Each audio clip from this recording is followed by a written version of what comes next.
smell of river that flows every day makes my mind relax. The smell of wind that blows my hair feels like it's comforting me. Oh, the smell of trees and flowers feel like I am wearing a perfume. I smell it. I smell it.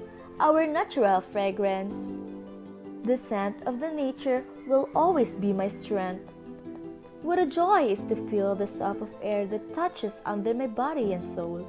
Just make me feel that life's worthwhile. One scent can be momentary. Don't hurry, don't worry. Make sure to smell and admire the nature along the way.